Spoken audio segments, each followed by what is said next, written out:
ദൈവത്തിൻ്റെ കൃപയാൽ കുറച്ച് ചക്ക കിട്ടി.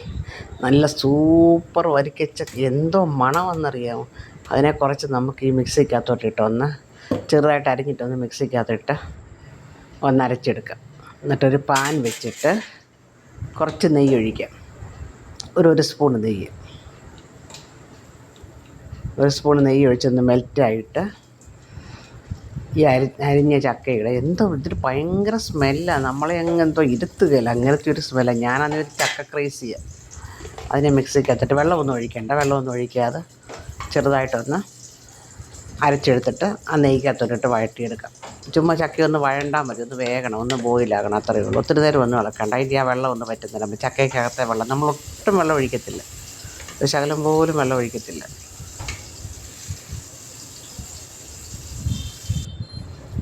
അതൊന്ന് വഴണ്ട് കഴിയുമ്പോൾ കുറച്ച് ശർക്കര മെൽറ്റാക്കി വെച്ചേക്കുന്ന ശർക്കര തിളപ്പിച്ചരിച്ച് കല്ലൊന്നുമില്ലാതെ അരിച്ച് വെച്ചേക്കുന്നത്, അത് ഓൾറെഡി അങ്ങനെ ഉണ്ടാക്കി വെച്ചേക്കുന്നത്. ആ ശർക്കരയിട്ട് ഒന്നുകൂടെ ഒന്ന് ഇളക്കിയിട്ട് കുറച്ചൊരു ഉപ്പ്, ആ മധുരം ഒന്ന് ബാലൻസ് ആകാൻ ഒരു ഇച്ചിരി ഉപ്പ് ഇട്ട് നല്ലതായിട്ടൊന്ന് ഇളക്കിയിട്ട് അതൊന്ന് പറ്റി വരുമ്പോൾ നമുക്ക് കുറച്ച് ഗോതമ്പൊടി, അരിപ്പൊടി വേണേൽ ഇടാം, റവ ഇടാം. ഞാനൊരു കുറച്ച് ഗോതമ്പൊടി, ഒരു ചെറിയ സ്പൂണിൽ 2 തവി ഗോതമ്പൊടി, ആ ഗോതമ്പൊടി ഇട്ടൊന്ന് ഇളക്കി ഇതിനകത്ത് ഇച്ചിരി ഏലക്കായും ചുക്കും ജീരകവും കൂടെ പൊടിച്ചിടണം.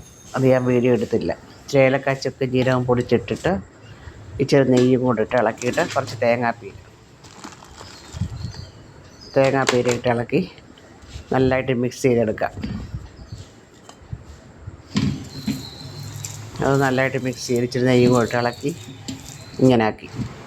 എന്നിട്ട് നമ്മുടെ വഴണയില, ഇതെനിക്ക് എൻ്റെ ഒരു ഫ്രണ്ട് തന്ന നാട്ടിൽ നിന്ന് കൊണ്ടുവന്ന വഴണയില, ഭക്ഷണയിലയോ വഴണയിലയോ കുമ്പളയിലയോ എന്നൊക്കെ പറയും, ഓരോ സ്ഥലത്ത് ഓരോന്ന് പറയുന്നത്. അത് നമുക്ക് ഇങ്ങനെ ഒരു കോൺ ഷേപ്പിലുണ്ടാക്കിയിട്ട് ഈ ബാറ്ററിനെ ഈ ചക്കയും ഗോതമ്പ് അരിപ്പൊടിയോ റവയോ ഗോതമ്പൊടിയോ മഞ്ഞൾപ്പൊടി റാഗിയോ എന്താ പൊടി വേണേലും ഇടാം, അതിനാക്കി ഒരു കോൺ ഷേപ്പിലാക്കിയിട്ട് ലോക്ക് ചെയ്യേണ്ടത് അങ്ങനെ തന്നെ ഇരുന്നുള്ളൂ.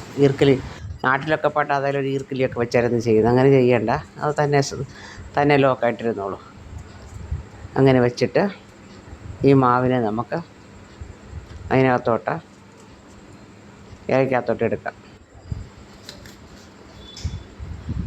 ഇങ്ങനെ കുമ്പിളാക്കി ഒരു കോൺ ഷേപ്പ് വെച്ചിട്ട് അത് മുഴുവനും അതിനകത്തോട്ട് എടുക്കാം. ഒരു 10-15 എണ്ണത്തിന് കാണും അത്ര എടുത്താൽ എന്നിട്ട് തന്നെ ഇങ്ങനെ ഈ ഷേപ്പിൽ ഇങ്ങനെ ആക്കി എടുക്കും. എന്നിട്ട് നമുക്ക് വെള്ളം വെച്ചിട്ട് അതിനകത്ത് ആ സ്റ്റീമർ വെച്ചിട്ട് വെള്ളം നല്ലതായിട്ട് ബോയിലാകണം. വെള്ളം നല്ലതായിട്ട് ബോയിലാകുമ്പോൾ ഒരു സ്റ്റീം വരുമ്പോൾ നമുക്ക് ഈ കോണാകൃതി വെച്ച സാധനത്തിന് ഇതിനകത്തോട്ട് വെക്കാം. ഇതിനകത്തോട്ട് വെച്ചൊരു മീഡിയം തീയിൽ ഒരു 20 മിനിറ്റ് 25 മിനിറ്റ് കഴിഞ്ഞപ്പോൾ, ഒരു 20 മിനിറ്റ് വേണം. നല്ല ആവിക്കകത്ത് നല്ല സ്മെല്ലാണ്, ചക്കയുടെ ഭയങ്കര മണമാണ്, വീട് മുഴുവൻ ചക്കയുടെ മണമാണ്. ഒരു 25 മിനിറ്റ് കഴിഞ്ഞപ്പോൾ നമ്മൾ സൂപ്പർ കുമ്പളപ്പം കിട്ടി. Thank you for the chakka, thank you for the കുമ്പളല, thank you for the kumbalappam. നല്ല സൂപ്പർ ബ്രേക്ക്ഫാസ്റ്റായി. Thank you.